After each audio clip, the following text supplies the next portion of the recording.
জানিয়ে দেব এই মুহূর্তে হাতে পাওয়া সর্বশেষ গুরুত্বপূর্ণ আপডেট বাংলা সংবাদ। শুরুতেই থাকছে তারেক রহমান বাংলাদেশের প্রধানমন্ত্রী হবেন। বিএনপির ভারপ্রাপ্ত চেয়ারম্যান তারেক রহমান বাংলাদেশের প্রধানমন্ত্রী হবেন বলে মন্তব্য করেছেন দলীয় চেয়ারপারসনের উপদেষ্টা জয়নুল আবেদিন ফারুক। আজ বৃহস্পতিবার জাতীয় প্রেস ক্লাবে বাংলাদেশ নবীন দলের কেন্দ্রীয় নির্বাহী কমিটির উদ্যোগে আয়োজিত সংগঠনের ১২তম প্রতিষ্ঠা বার্ষিকী উপলক্ষে আলোচনা সভায় এ মন্তব্য করেন তিনি।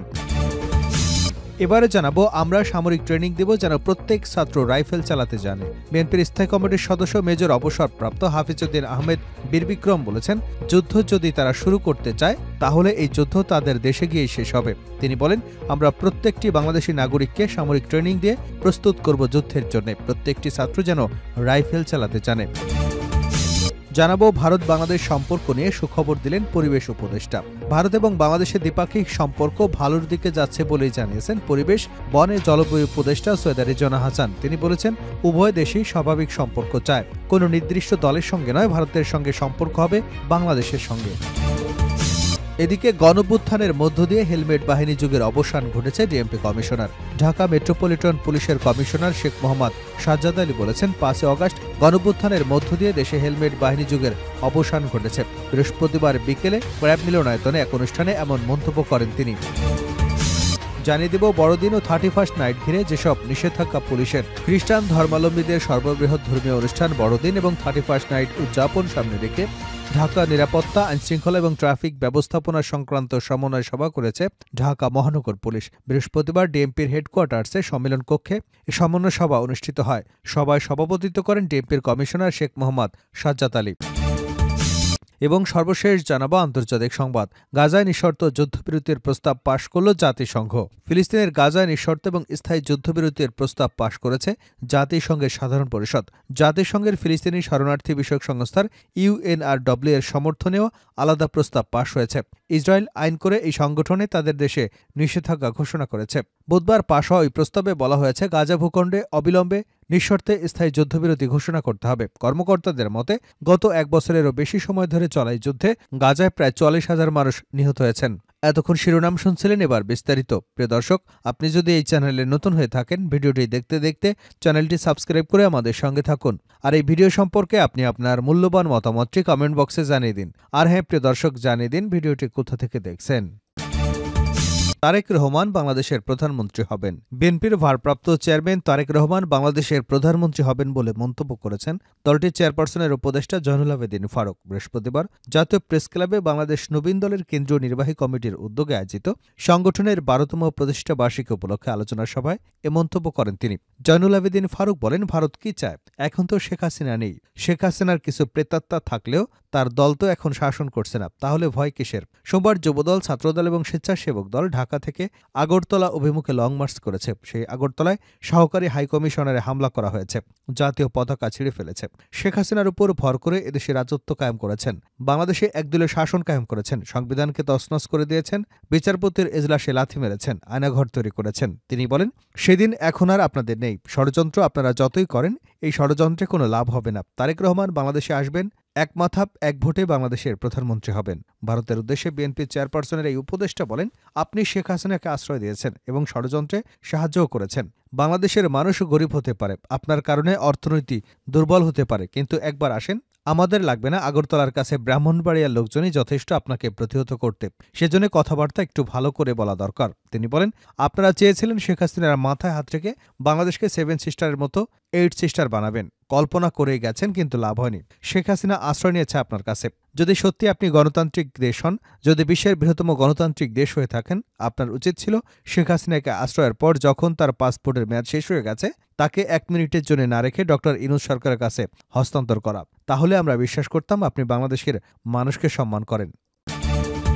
আমরা সামরিক ট্রেনিং দেব যাতে প্রত্যেক ছাত্র রাইফেল চালাতে জানে। বিএনপির স্থায়ী কমিটির সদস্য মেজর অবসরপ্রাপ্ত হাফিজউদ্দিন আহমেদ বীরবিক্রম বলেছেন, যুদ্ধ যদি তারা শুরু করে তাহলে এই যুদ্ধ তাদের দেশে গিয়ে শেষ হবে। তিনি বলেন, আমাদের প্রত্যেকটি বাংলাদেশি নাগরিককে সামরিক ট্রেনিং দিয়ে প্রস্তুত করব যুদ্ধের জন্য। প্রতিটি ছাত্র যেন রাইফেল চালাতে জানে। সামান্য ফিল্ড ক্রাফট মিলিটারি ট্রেনিং আমরা তাদের দেব, যাতে করে কেউ যেন আমাদের দিকে রক্তচক্ষু নিয়ে তাকাতে না পারে। আমরা যুদ্ধ করে জয়ী হয়েছি, চিরকাল জয়ী হবে বাংলাদেশ। বৃহস্পতিবার রাজধানী জাতীয় প্রেস ক্লাবে আব্দুস সালাম হলে বাংলাদেশ জাতীয়তাবাদী মুক্তিযোদ্ধা দল আয়োজিত পতিত স্বৈরাচার শেখ হাসিনার পৃষ্ঠপোষক ভারত সরকার এবং তাদের গণমাধ্যমের অবিরাম মিথ্যা প্রচারণা এবং ষড়যন্ত্রের প্রতিবাদ শীর্ষক আলোচনা সভায় প্রধান অতিথির বক্তৃতায় একথা বলেন তিনি। কর্নেল হাফিজ বলেন, আমাদের জাতির বিরুদ্ধে আগ্রাসন চালাতে গেলে বারবার তাদেরকে চিন্তা করতে হবে। যত বড় শক্তি হোক, আরে ভারত তো কিছুই না, এর থেকে বড় শক্তিও যদি আসে তাহলেও বাংলাদেশকে পদানত করতে পারবে না। জুলাই আগস্ট বিপ্লবের ফলে নতুন এক বাংলাদেশ আমরা পেয়েছি। নতুন এক বাংলাদেশ আমরা সৃষ্টি করব, যেখানে কোনো বৈষম্য থাকবে না, যেখানে স্বাধীনতা সার্বভৌমত্ব নিয়ে কেউ কোনো কটাক্ষ করতে পারবে না, কোনো ভারতীয় দালাল বাংলাদেশে থাকতে পারবে না। এখন আর কথা বলার সময় নেই, এখন অ্যাকশনে যাওয়ার সময়। বিএনপি চেয়ারপারসনের উপদেষ্টা অ্যাডভোকেট সৈয়দ মোয়াজ্জেম হোসেন আলাল বলেন, ১৯৭১ সালে ১৬ ডিসেম্বরের পর অনেক মুক্তিযোদ্ধা তৈরি হয়েছে, যেমন ৫ আগস্টের পরে অনেক জাতীয়তাবাদীর সৈনিক তৈরি হয়েছে।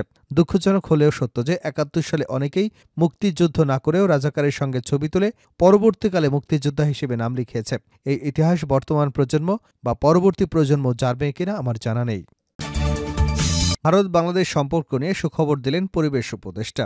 ভারত ও বাংলাদেশের দ্বিপাক্ষিক সম্পর্ক ভালোর দিকে যাচ্ছে বলেই জানিয়েছেন পরিবেশ, বন এবং জলবায়ু উপদেষ্টা সৈয়দা রিজওয়ানা হাসান। তিনি বলেছেন, উভয় দেশেই সম্পর্ক স্বাভাবিক চায়, কোনো নির্দিষ্ট দলের সঙ্গে নয়, ভারতের সম্পর্ক হবে বাংলাদেশের সঙ্গে। বৃহস্পতিবার বিকেলে সচিবালয়ে সাংবাদিকদের সঙ্গে মত বিনিময়কালে পরিবেশ উপদেষ্টা এসব কথা বলেন। রিজওয়ানা হাসান এ সময় বলেন, বাংলাদেশের মানুষ একজন শাসকের বিরুদ্ধে তাদের অবস্থান জানিয়েছেন। সেই বিতাড়িত শাসককে আশ্রয় দিয়েছে প্রতিবেশী এক দেশ। এর বিরুদ্ধে তো বাংলাদেশের মানুষ কথা বলবে। সেই সঙ্গে সুখবর দিয়ে তিনি বলেন, আমরা চাই কোনো দলের সঙ্গে নয়, বাংলাদেশের সঙ্গে ভারতের সম্পর্ক হবে, আর এই সম্পর্ক এখন ভালোর দিকে যাচ্ছে। গণঅভ্যুত্থানের মধ্য দিয়ে হেলমেট বাহিনীর যুগের অবসান ঘটেছে ডিএমপি কমিশনার।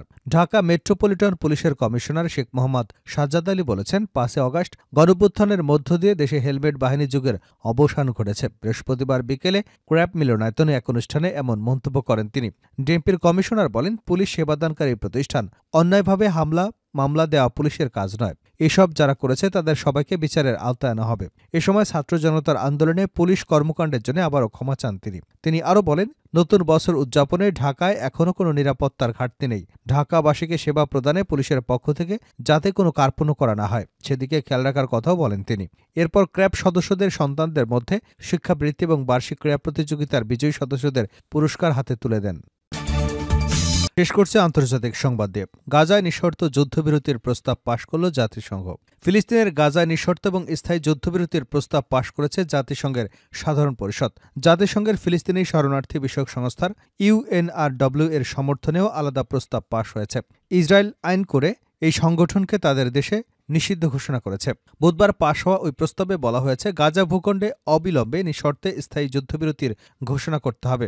কর্মকর্তাদের মতে গত ১ বছরেরও বেশি সময় ধরে চলা এই যুদ্ধের ফলে গাজায় ৪০,০০০ মানুষ নিহত হয়েছেন। এই প্রস্তাবকে অবশ্য প্রতীকী পদক্ষেপ বলে মনে করা হচ্ছে, কারণ ইসরায়েল এবং যুক্তরাষ্ট্র তা খারিজ করে দিয়েছে।